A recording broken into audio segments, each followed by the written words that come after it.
kabar semuanya? Doaku semoga selalu sehat dan mendapatkan rizki yang lancar, amin. Kirana akan ngelanjutin animasi Donghua The Mirror Twin Cities episode 14. Episode ini menceritakan tentara Bingyi semakin membabi buta menyerang Kabupaten Taoyuan demi mendapatkan gadis cantik bernama Nasheng yang mereka kira adalah kaisar surgawi. Bahkan tak luput juga pertarungan antara sesama murid dari Sen Pedang, seperguruan dan teknik pedang yang sama ada di episode ini. Siapa mereka? Penasaran? Oke, mari kita mulai ceritanya. Diawali dengan Si Jing yang sangat marah pada tentara Bingyi yang sebelumnya membunuh Ting. Seorang pilot pesawat angin hampir saja menjadi sasaran empuknya untuk dibunuh. Untung saja Yang Si melarang demi Ting yang tidak ingin orang-orang sesama mermaid ia bunuh. Si Jing sendiri merasa sangat menyesal karena telah meminta Ting membeli minuman di episode sebelumnya. Padahal ia tahu tentara Bingyi sudah masuk ke kabupaten. Yanxi yang berada di dekatnya mengatakan agar tidak menyalahkan diri sendiri karena hal itu adalah kemauan Ting yang juga tak ingin menyerang elang angin. Hal tersebut dilakukannya karena khawatir pilot elang angin yang dia serang adalah saudaranya bernama Xiao. Xiao ditangkap oleh suku Es setelah terjadi pemberontakan 20 tahun lalu dan hingga saat ini tidak ada kabar apapun darinya. Dan Yanxi pernah mendengar rumor bahwa Xiao telah jadi boneka suku Es. Xin berpindah ke kasino Ruyi. Orang-orang di sana terlihat sibuk menyiapkan sesuatu. Kak Ruyi memerintahkan bawahannya untuk membawa makanan bagi orang-orang yang akan ikut berperang. Pada pelayan, Kak Ruyi meminta agar menyuruh orang yang menginap segera keluar dari kasino.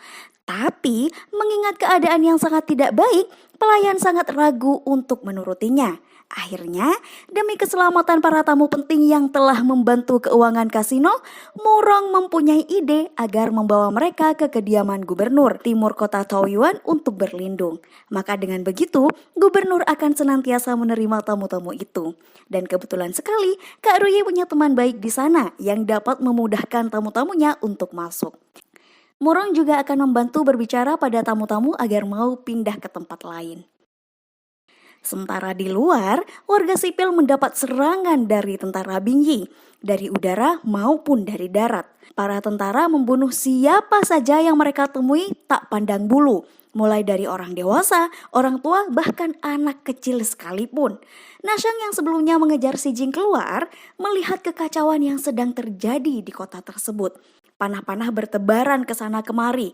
Orang-orang mencoba menyelamatkan diri dari kejahatan tentara Bingyi dan tidak tahu apa alasan dibalik kekacauan ini.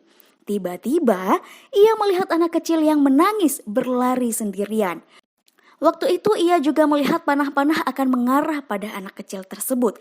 Sesegera mungkin, Nasheng melindunginya. Dan tanpa disengaja, cincin Kongsang sekali lagi mengeluarkan sebuah cahaya untuk melindungi tubuhnya dari serangan panah tentara Bingyi. Dan saat itulah Yun Huan menemukan orang yang dicari-cari selama ini. Yun Huan yang saat itu berada di elang angin yang dikendarai Xiao memerintahkan untuk menurunkannya. Sementara Nasheng ditarik oleh Yanxi agar segera pergi dari tempat tersebut. Namun Yun Huan lebih cepat dari mereka. Untung saja, Si Jing datang tepat waktu menggagalkan aksi Yun Huan yang akan menyerang Nasheng dan Yanxi. Pertarungan antara keduanya tak terelakkan, sementara Yanxi dan Nasheng segera berlari ke lorong-lorong sempit. Namun Yun Huan segera memerintahkan elang angin yang dikendarai Xiao untuk mengejar mereka. Si Jing dan Yun Huang sama-sama menggunakan teknik pedang yang sangat luar biasa. Bagaimana tidak, mereka berdua adalah murid dari Sen Pedang yang sangat terkenal. Hingga akhirnya, Si Jing berhasil membuka topeng Yun Huan.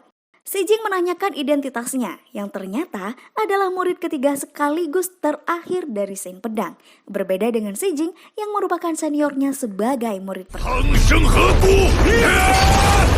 Xiao terus saja mencari keberadaan Yanxi dan Nasheng, sementara yang ia cari tengah bersembunyi di sebuah gubuk. Di sini, Nasheng baru menyadari bahwa kekacauan ini terjadi karena dirinya.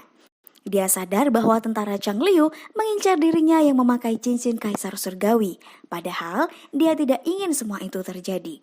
Nasheng datang ke kota Yunhuang berharap mendapat kesenangan di sana. Yanxi menenangkan bahwa semua ini bukan karena Nasheng. Memang pada dasarnya suku Es memperlakukan kehidupan seperti hewan. Mereka akan melakukan apa saja demi mencapai tujuannya. Yanxi juga berkata bahwa tanpa Nasheng, Murong tidak akan sampai ke Taoyuan, dan jika tidak ada Nasheng pula, Yanxi akan mati.